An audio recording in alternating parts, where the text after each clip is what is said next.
Di sini kami dari kelompok 4 akan menampilkan sebuah drama yang berjudul Keong Mas. Saya Elisa Nurabawati sebagai nenek tua. Saya Zalfa Nurrofiani sebagai penyihir dan pengisi suara burung gagak. Saya Vina Ramayanti sebagai Dewi Galuh Ajeng. Saya Wahyu Saputra sebagai Raja. Saya Yara Pradana sebagai Dewi dan Kirana.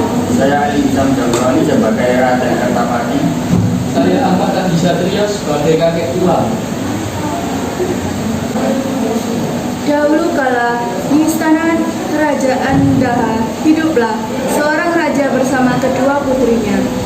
Suatu hari raja memanggil kedua putrinya karena mereka akan kedatangan tamu dari kerajaan Dahuripan yang bernama Raden Inu Kertapati.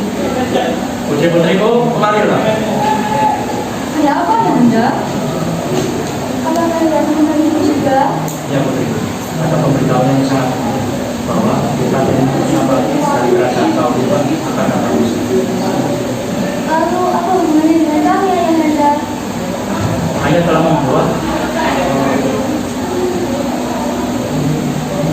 telah membuat perjanjian dengan ayah Raden Inu Kertapati bahwa ayah akan menikahkan salah satu putri ayah dengan Raden Inu.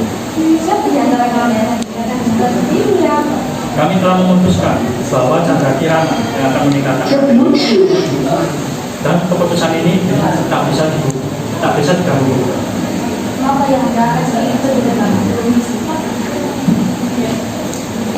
Terima kasih Anda atas senang sekali. Sama-sama. Mari kita persiapkan segala sesuatu.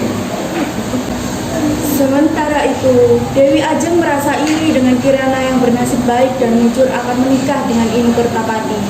Niat jahat untuk mencelakai Kirana pun terbesit di pikirannya. Ia pun mendatangi sebuah gubuk milik penyihir.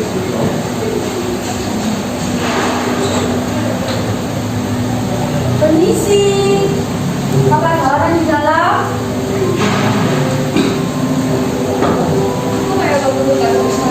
Aku membutuhkan kamu. Tolong bantu aku.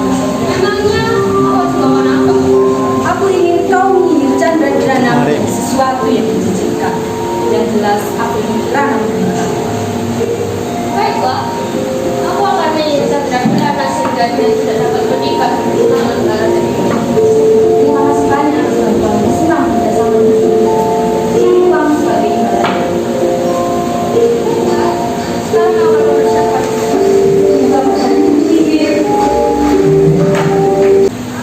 Keesokan harinya, Chandra Kirana pergi ke pasar membeli keperluan untuk menyambut kedatangan Raden Inu Kertapati besok.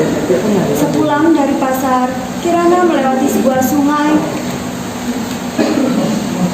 Di sungai tersebut, Kirana dihadang oleh seorang perempuan tua yang buruk rupa. Perempuan tua itu adalah nenek sihir yang diperintah oleh Ajeng untuk menyihir Kirana. Chandra Kirana.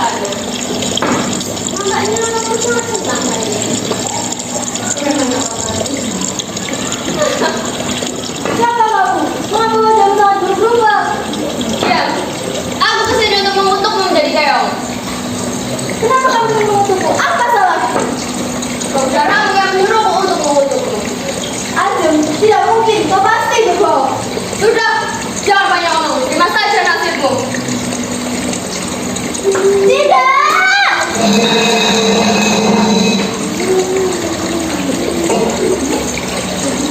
Chandra Kirana sangat malam. Sungguh kasihan nasibmu. Kau akan menjadi manusia pada siang hari. Tetapi jika menjelang malam, kau akan berubah menjadi keong. Tuntutan ini akan hilang ketika kau bertemu dengan Raden Inu Kertapati. Chandra Kirana telah dikutuk menjadi keong mas dan dibuang ke sungai sehingga terdampar di desa Dadapan. Suatu hari, seorang nenek sedang mencari ikan dengan jala dan keong mas terangkut dalam jalannya tersebut. Keong mas itu lalu dibawanya pulang dan ditaruh di tempayan. Aku akan membawa pulang ke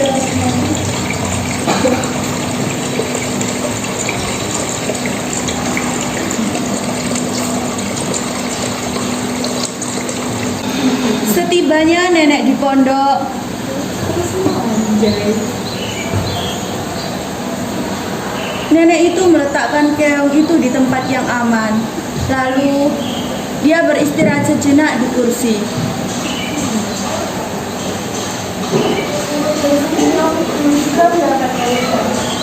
Aku harus mencari ikan lagi. Tidak menggunakan ikan. Aku mau makan apa? Nenek itu kembali keluar untuk mencari ikan di sungai.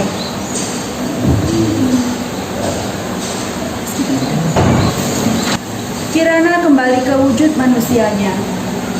Loh, kenapa aku bisa ada di sini?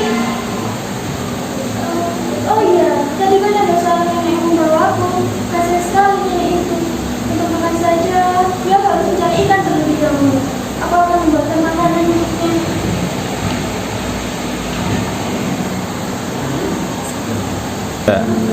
Hingga menjelang malam, nenek itu tidak mendapatkan ikan seekor pun. Kemudian, nenek tersebut memutuskan untuk pulang saja. Sesampainya di rumah, ia sangat kaget karena di meja sudah tersedia masakan yang sangat enak-enak. Si nenek bertanya-tanya pada dirinya sendiri, siapa yang mengirim masakan ini? Begitu pula hari-hari berikutnya, si nenek menjalani kejadian serupa. Keesokan paginya, nenek ingin mengintip apa yang terjadi pada saat dia pergi mencari ikan. Nenek itu lalu berpura-pura pergi ke sungai untuk mencari ikan seperti biasanya. Lalu pergi ke belakang rumah untuk mengintipnya. Setelah beberapa saat, si nenek sangat terkejut karena keong emas yang ada di tempayan berubah wujud menjadi gadis cantik. Gadis tersebut lalu memasak dan menyiapkan masakan tersebut di meja. Karena merasa penasaran, lalu nenek tersebut memberanikan diri untuk menegur putri nan cantik itu.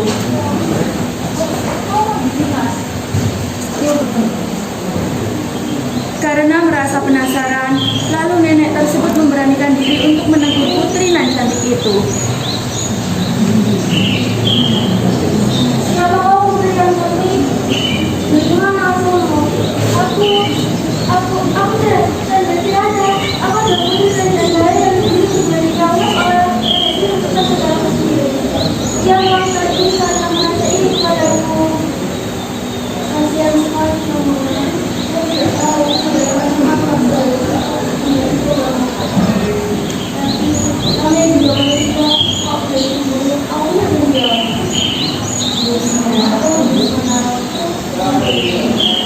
Terima kasih, Nek. Sementara itu, Pangeran Inukertapati tak mau diam saja ketika tahu Chandra Kirana menghilang. Ia pun mencarinya dengan cara menyamar menjadi rakyat biasa. Nenek sihir pun akhirnya tahu dan mengubah dirinya menjadi gagak untuk mencelakakan Raden Inukertapati. Raden Inukertapati kaget sekali melihat burung gagak yang bisa berbicara dan mengetahui tujuannya. Ia menganggap burung gagak itu sakti dan menurutnya padahal Raden Inu diberikan arahan yang salah. Inu.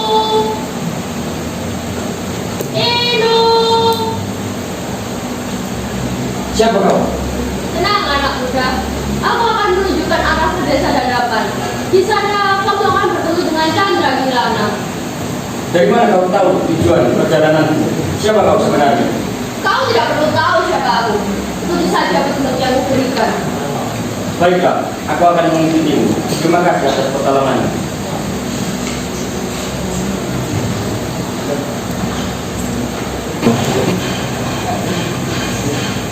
Setelah berjalan cukup jauh, mengikuti petunjuk arah dari burung gagak, Raden Inu tidak juga menemukan desa Dadapan.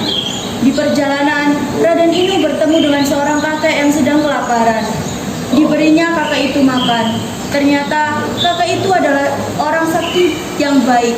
Ia menolong Raden Inu dari burung gagak itu.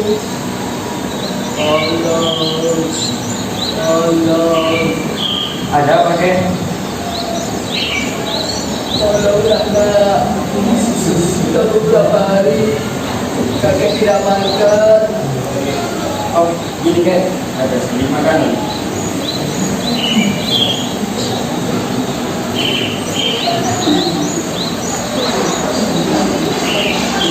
Terimalah, Kek.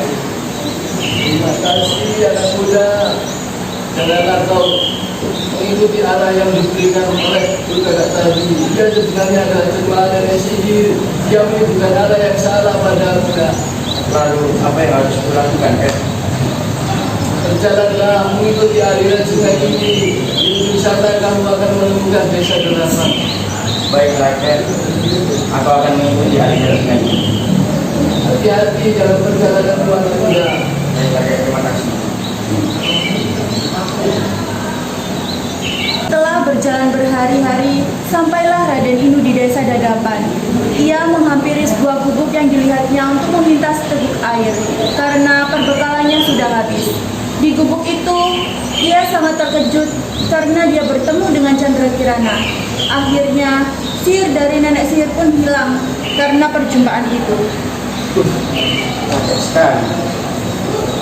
Loh, di sana ada sebuah pondok. Mungkin aku bisa numpang istirahat di sana untuk sementara waktu. Dan setidaknya aku mendapat seteguk air. Aku merasa lelah sekali setelah berjalan sejauh ini.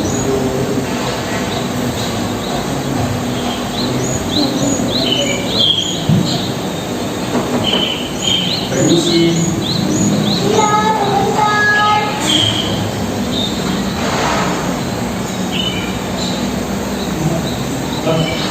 Bukankah kamu Chandra Kirana? Raden Inu, kenapa kamu bisa ada di sini? Ceritanya panjang, sudah berhari-hari aku mencarimu. Sekarang, ayo kita pulang. Ayahmu sudah menunggu. Terima kasih karena kamu telah menyelamatkan. Dari dalam rumah terdengar suara nenek memanggil Kirana.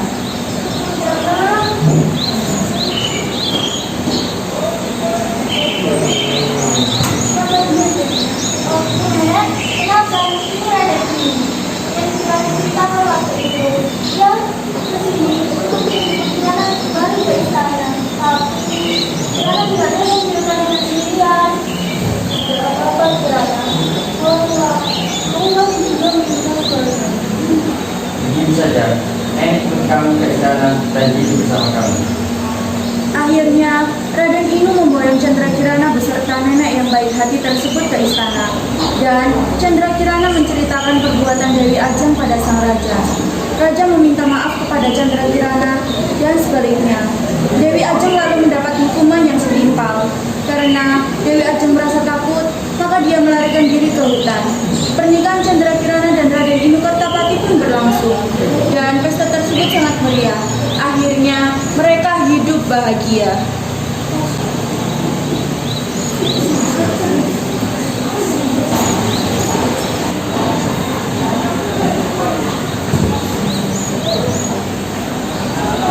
Dari cerita ini, kita dapat menyimpulkan beberapa pesan moral yang dapat kita petik. Yang pertama, kita tidak boleh memiliki sifat pendendam, iri, dan juga yang kedua, kita harus memiliki sifat yang penyabar, pemaaf, dan juga bijaksana.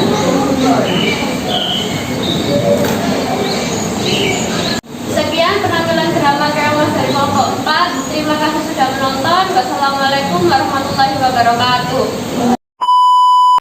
I've been searching for this all my life. You're just my type. I've been looking for a boy who can treat me right. Your dark hair, but those eyes so bright. They look into my soul and it sparks my life. Can I take you there?